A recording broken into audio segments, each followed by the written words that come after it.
First of all, I'm excited, as you can see, for accessory crafting. Been farming a little hard for that. Hello. So, I have a really big update. A lot of new stuff, a lot of new content to go over. So, I'm gonna break it up into a couple things. I know it's hot time right now, but I'm gonna skip this hot time so I can put this video for you guys. So let's go over a couple things first. Let's just go right into the patch notes right away. So here are the patch notes. All right, so the first thing is the Sanctuary update to what is called the Alchemist's Steeple. So the Alchemist's Steeple is a new location where you can craft charms, crafting materials, and catalysts.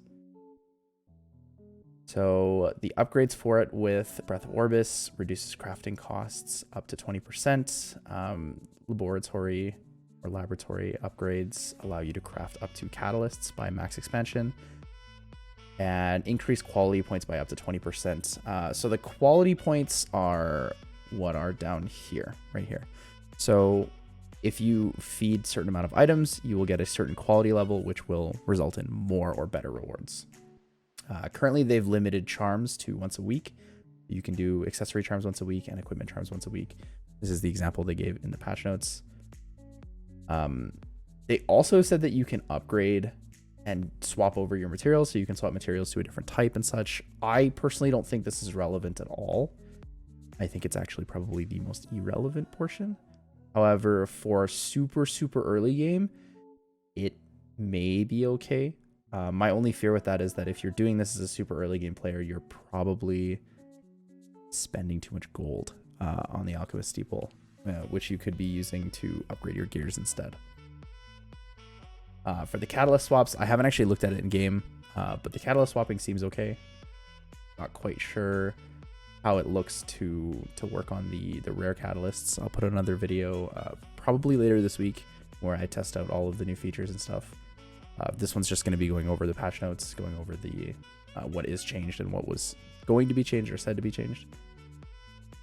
So they've listed exactly how many quality points are needed for everything. I'm not really going to go over this because it's very clear to see in game as well. You just press the buttons until it maxes out and you're good. I will look for something that is the most efficient way to do this though later on. What I'm most excited for is the Steel Workshop improvement. I don't really care too much about the UI improvement. As you can see, the crafting materials have been moved to the left over here. I'm just really excited about accessory crafting. Also, I know it says 78 is the total amount here, but that is pre-upgrade costs. So if you take the 30% away, this ends up being 54.4. I think it's 55, I would assume, to craft each. I'll have a video this week on that as well. Sorry, I keep pushing I'm going to have more videos out, but I really am excited for this new content stuff, so I want to showcase all of it with you guys. Number 2 is the Automaton Tower. So the Automaton Tower is implemented in the game, but is being released on the 1st of July. There are 100 total floors. As you can see, the first floor we get gold. We haven't seen what we get for like the stages in between. However, they have shown us the rewards that we get for the 10th through 100th floor every 10 floors. So this is 3 ring and necklace charms for each grade, 4 Molagoras, a Terra Phantasm, 1 ML Summon, and 4 Leafs. So overall, I'm not too upset about this. I think it's fine. Free stuff is always good. I'm a firm believer that Molagoras should not be given out in like excess. I think that you should have to choose what units you want to invest in. You shouldn't be able to invest in everything. I hope that the in-between rewards, so like 2, 3, 17, 37, whatever, those floors still have decent rewards. My guess is that they're going to be gold and stigma. Maybe they could be other things, like random penguins or random runes and stuff like that. They did implement something to make it a little bit easier in terms of content. However, you are able to weaken the monsters by up to 30% in 10% increments. So to do this, you use stigma. What happens is you use your stigma. Okay, sorry. You go into the floor and the stigma is only consumed when you pass. So if you fail a stage, you don't have to worry. Like, it's not going to make a big deal. You could even like test it at lower amounts and then quit right before the end. So this will be helpful for people who are like really close to getting a reward, but want that extra push. I personally don't think I will be using it. I'd rather use my Stigma on Phantasms or Penguins for gold. But it is an option. Champion Zerato. So we recently saw Champion Zerato in the challenge. His skills are a little bit different.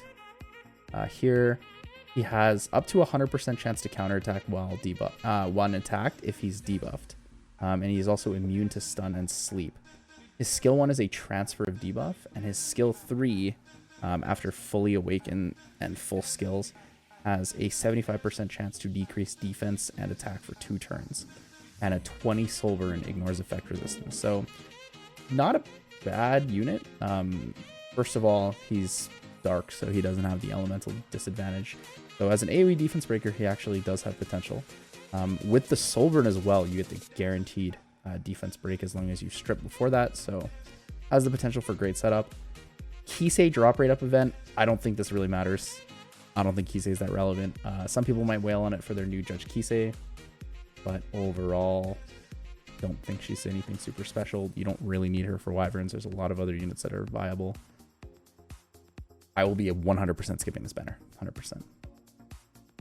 All right, so the challenge, Emberstorm Pride. So after clearing 6-1, Northern Wind Corner, go to the lobby. Okay, so you have to clear 6-1 to unlock this, which I have to do because I haven't done any Chapter 2 yet. So the challenge, you are fighting Wazoo. And let's see. Drop rates are the same as usual, 3-7-20. Crimson Seed, Warrior exclusive. Has a 70% chance to dispel 1 debuff when attacked. Can be activated once per turn. I don't think this is very relevant. I will still collect it because I like collecting max limit break artifacts, but I think this artifact is very useless. Instead of having a 70% chance to dispel 1 debuff, I would rather have 60 effect resist or something else. Or even like El's Fist for stats, or like Sigurd Scythe. There are so many warrior artifacts that I think are better than this. Make sure you do clear, if you can, up to hell difficulty for the gold transmit. Besides that, let's see. This looks nice. I saw it in game already. It doesn't really make any difference, but it looks nicer.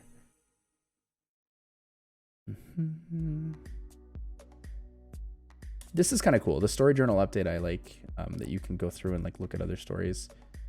I haven't actually looked at these background packs, but I mean, as an art person, I'm a huge fan of it. So that's it for the first part. Let me swap over to the second part. So the second part talks about buffs and nerfs. So if you get the chance to see this video early on, tonight I'll be on a podcast with X Sky King, Sledley, and Jatai. We'll be over on X Sky King stream. I'll put that in the description below. But we'll be doing a podcast basically talking about the update changes, a lot about the hero balances and such.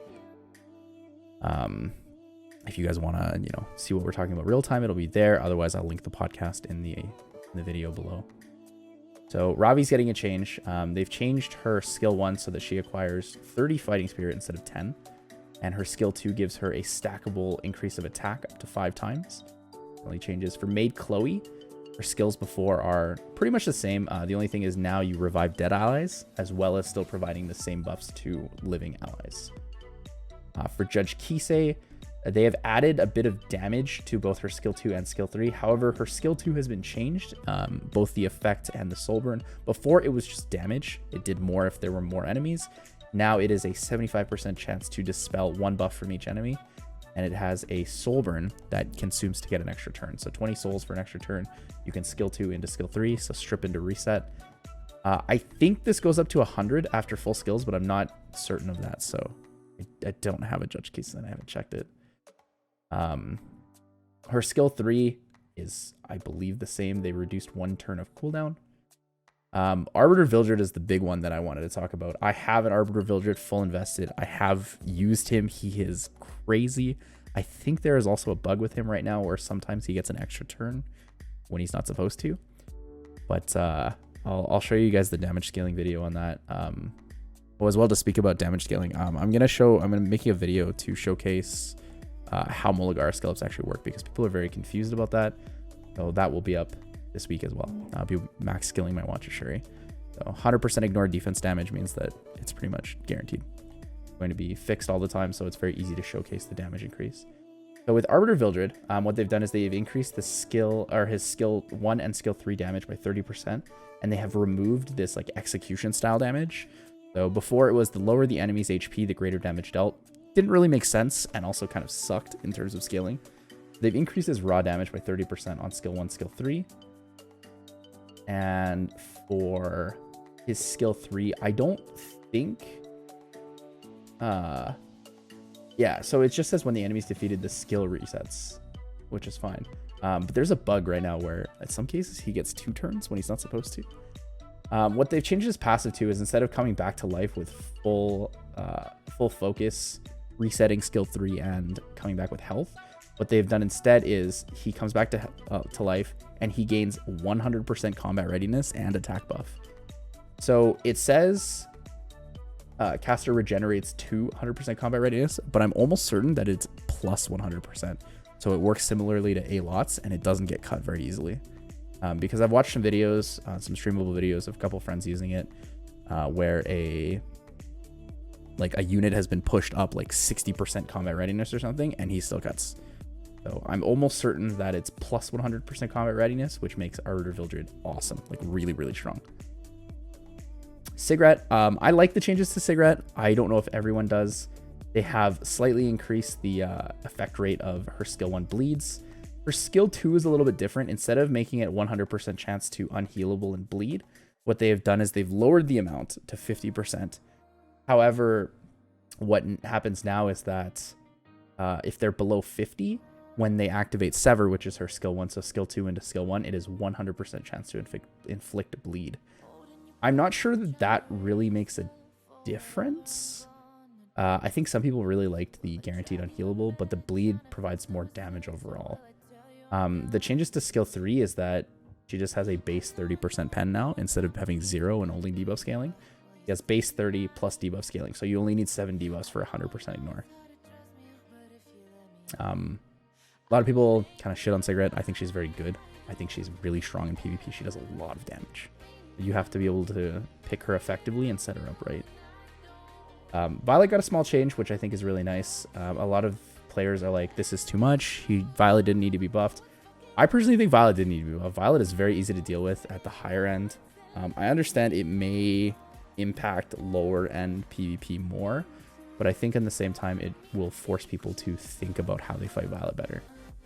So Violet's skill 2 now dispels 2 debuffs and heals for a slight bit more. Or sorry, doesn't it evades for a slight bit more. I don't know if the healing is any different. In the before, it just says recovering health amount recovers proportional to caster's max HP. I don't know if that was the same 15%, but they did increase his evasion by 5%, so it's from 30 to 35 now. For the 4-stars, I don't think any of the 4-stars really got relevant changes. Purgus skill 1 now has a chance to decrease combat readiness. Corvus skill 3 now has a... What is it? What's the change? It's just the Soulburn change, I think. Yeah, just the Soulburn change. So the Soulburn change is from 2 cooldowns to 20 souls instead.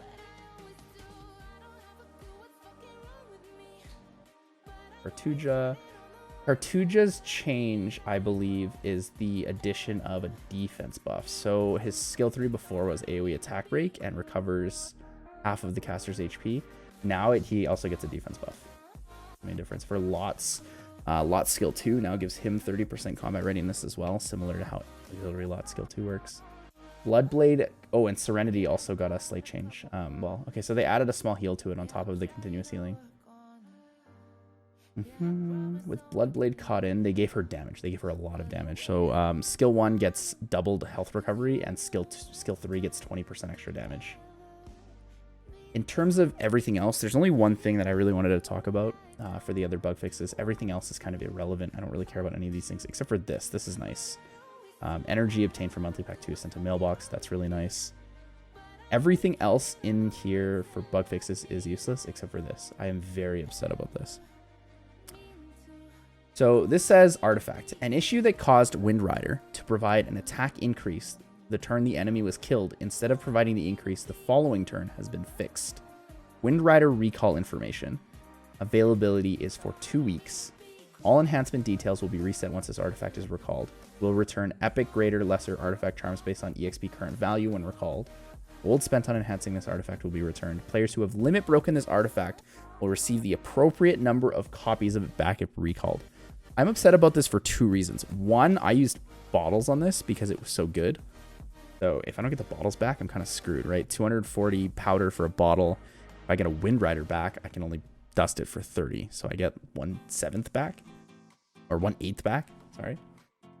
That's going to be super frustrating. No, what actually frustrates me about this is that when Says bombing with A-Lots became meta, it became popular.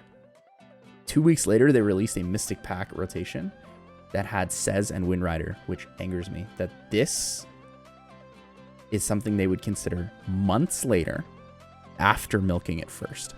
So I generally give Smilegate a lot of credit for a lot of things. This feels very, very backhanded, and I do not like it at all. We knew about this. Everyone knew about this forever. It was shown in every video. It was shown on every stream. Everyone did this. It was known for so long. If this was not intended, it should have been notified a long time ago. And there should not have been a Mystic Pack rotation that milked it during meta times. So I'm upset about that. Let's recall it now and see what it looks like. See if I get screwed or not. We'll see what happens.